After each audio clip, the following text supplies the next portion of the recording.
Batalha sugerida por esse carinha dos comentários. Átila, o Uno, nasceu em 406, morreu em 453, seu apelido era Praga de Deus. Criado às margens do rio Danúbio, onde hoje é a Hungria, foi por volta do ano 434 que Átila herdou do pai um pedaço de terra e o desafio de liderar os hunos, seu povo dividido em tribos fracas mas em guerra. O preço do poder. Ele conseguiu unificar os hunos e governar ao lado do irmão, Breda. Mas aí, em 445, resolveu assassinar o concorrente seu próprio irmão para assumir de vez o comando. É o que diz a versão clássica da história, ainda não comprovada. Estratégia de guerra. Esperto em montaria e arco e flecha, os hunos adotaram capacetes, escudos e catapultas depois do contato com os romanos. Eram célebres pelo terror de seus ataques, o que turbinava o poder de blefe de Átila. Comumente, ganhavam por voo. A menor ameaça, cidades se entregavam sem se atrever a lutar. O chefe praticava a extorsão sem remorso. Teodósio II, imperador romano do Oriente, por exemplo, pagou com ouro e terras para que os bárbaros de Átila não destruíssem a capital Constantinopla. Manias. Era metódico e organizado, diziam que seus acampamentos eram bem ajeitados. Seu exército apreciava carne crua e vivia usando pedaços de animais como sela de cavalo antes de devorá-los. E há quem diga que bebiam sangue de inimigos decapitados. Fracasso tinha nas mãos terras do rio Danúbio ao mar Báltico e do rio Reno até o mar Cáspio, mas não conseguiu conquistar Roma. As tentativas vieram depois que Honória, irmã de Valentiniano III, imperador romano do Ocidente, enviou a Átila um pedido de socorro, porque seria obrigada a se casar com um homem que não queria. O rei dos hunos interpretou a mensagem como oferta de núpcias e aproveitou a deixa para exigir como dote metade do território romano.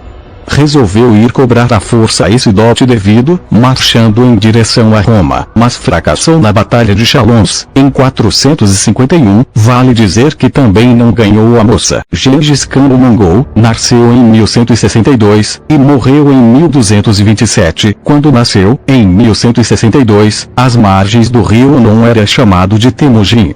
Mudou de nome quando virou o rei Khan dos Mongóis, em 1206. Antes disso, sua primeira missão foi recuperar a própria mulher, raptada pela tribo inimiga Merkit. Não era comum maridos irem atrás das esposas sequestradas, o sucesso na empreitada começou a construir a marca do guerreiro. O preço do poder. Aos 15 anos, foi pescar com o meio-irmão e resolveu matá-lo com uma flechada. Melhor evitar futuras disputas pela liderança do clã. Estratégia de guerra. Um só lema. Matar ou morrer, com preferência pela primeira, claro. Os mongóis eram cavaleiros ágeis, mas o que fazia diferença era o sangue nos olhos da tropa. Eram absolutamente determinados, jogavam sujo, escondiam punhais e machados por baixo de seus casacões e chapéus de couro de animais. A inteligência estratégica do chefe também surpreendia. Ele dividia a turma em unidades de 10, 100, 1000 e 10.000 e mantinha membros treinados para fazer a comunicação entre as fileiras.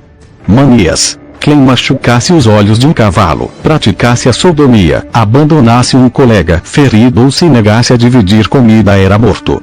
Gengis não tolerava desertores, chegava a mandar decapitar soldados. E tinha senso prático. Apesar de a praxe ser assassinar toda uma população, às vezes poupava profissionais de valor como carpinteiros, pedreiros e, quem diria, atores. Fraqueza só entrou em briga para ganhar. Conquistou da costa do Pacífico ao mar Cáspio com uma tropa relativamente pequena, mas não viu seu império atingir o auge. Adoeceu e morreu em 1227, durante a campanha de conquista da China. A vitória veio 7 anos depois, com seu terceiro filho, o Godai, no controle. Mas logo o império se desintegrou. Os filhos resolveram dividir a herança e cuidar de suas vidas em territórios separados. Tudo bem, os combatentes estão prontos, é hora de encerrar essa rivalidade de uma vez por todas, é hora de um combate fictício.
Conclusão: os mongóis conseguiram conquistar o mundo conhecido como um exército de bárbaros sob a liderança de um dos maiores generais da história.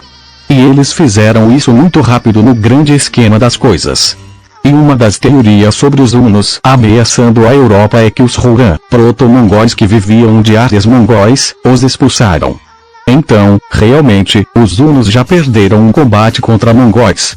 E a duração do reinado de Átila foi menor que a de Genghis Khan. Átila durou um reinado de 19 anos, de 434 a 453, enquanto o de Genghis Khan durou um reinado de 21 anos, 1206 a 1227, e em conquista de território está outra grande diferença. Átila conquistou um território de 4 milhões de quilômetros quadrados, quase metade do Brasil, e Genghis Khan conquistou territórios com 33 milhões de quilômetros quadrados, quase 4 vezes maior que o Brasil. Nossa, então a vitória vai para Genghis Khan por tudo que ele conquistou.